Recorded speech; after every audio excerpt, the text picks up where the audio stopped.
Hi, bye. Hey guys, welcome back to Texas Mommy. So today I know we are having a brand new view, guys. We are inside of my car because one of my children, not to name which one, left the keys to the house and my car in the house. So I wanted to make sure y'all still got a video today, guys, of course. So let's get straight into it, guys. So today, guys, what I was coming at you with is, it is actually the beginning of the last week of school for my daughter. So I'm pretty sure it's the same way for you guys. At least I'm sure y'all have about 1 to 2 weeks left before summer will be here. So I just wanted to bring y'all a couple of tips on how to survive summer when you have kids. So my first thing would be, you want to make sure, guys, that you have a budget made out for your activities that you plan on having for your kids, whether it's you're going to the beach, you're going to an amusement park, you're going to the zoo, you're going out to eat, the mall, whatever it is that you plan on doing, guys, you want to make sure you have a budget set aside. That way, whenever it's time to go there, you're not freaking out on how much everything is going to cost. But to go along with that, you'd want to try to go ahead and look for activities that you can do that are either inside your home. That way you don't have to leave, and so you're not using gas. So one of those activities might be baking. You can go ahead and bake inside your home. Or if your kids like doing arts and crafts, you might already have some paint, glitter, glue, crayons, things like that inside your home that you could also do. Play board games, anything like that that you would be at home. That way you're not using as much money, is also beneficial for your children, because then you're getting that quality time in. Then you can also go ahead, if you wanted to do an outing but you really don't have a lot of money, guys, you could go probably to your park. A lot of parks nowadays have a little splash pad that you can go to that is free of charge.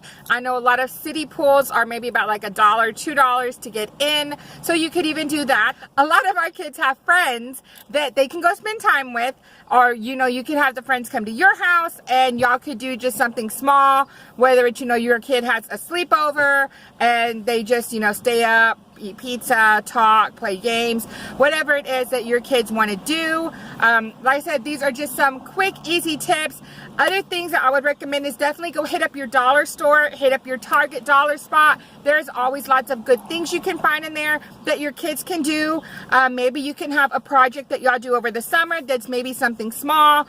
Maybe, you know, there's a lot of different things that you can do with your kids, just depending on what their interests are. You can, if you're brand new to YouTube, hey, you can start a YouTube channel with your kids. You know, you could do videos with your kids on there, even if it's just for you to keep for later on and, you know, look back at time. You could set up a memory book with them and go over old pictures that y'all have and put that together for the summer. Small little projects like that you can always do with your kids. Let's say you're in between a stage where you're trying to teach your kids how to do something, whether it's do their own laundry, go ahead and, you know, learn how to clean the way you like to for things to be clean. Right now, you know, with summer approaching, that would be a good time to do that because your kids are at home with you. They can't escape anywhere. So that's a perfect time to go ahead and teach your kids anything that is that you are wanting them to go ahead and learn how to do, guys. But before I go any further, I did want to, like I said, give y'all some input from my kids. So I will be having my daughters come on here right now and share with y'all from a kid's perspective tips that they might have for summer vacation, guys. It's Maya. And I am Angie. So my ideal summer is sleeping, playing video games, getting on the computer, and more sleeping. Oh yeah, and eating.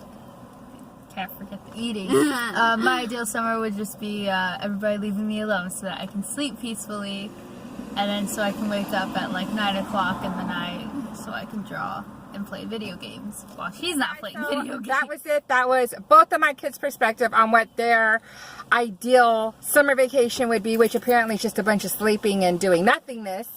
So hey, if that's what you want to have your kids do and they're out of your hair that way, go ahead and do that. But that's, I don't know, that might be our summer, that might not. We probably won't be fully just letting them sleep because I do have plans with some friends for them to do this summer. But anyway, I hope you enjoyed this video and we will see you guys next time. Bye guys.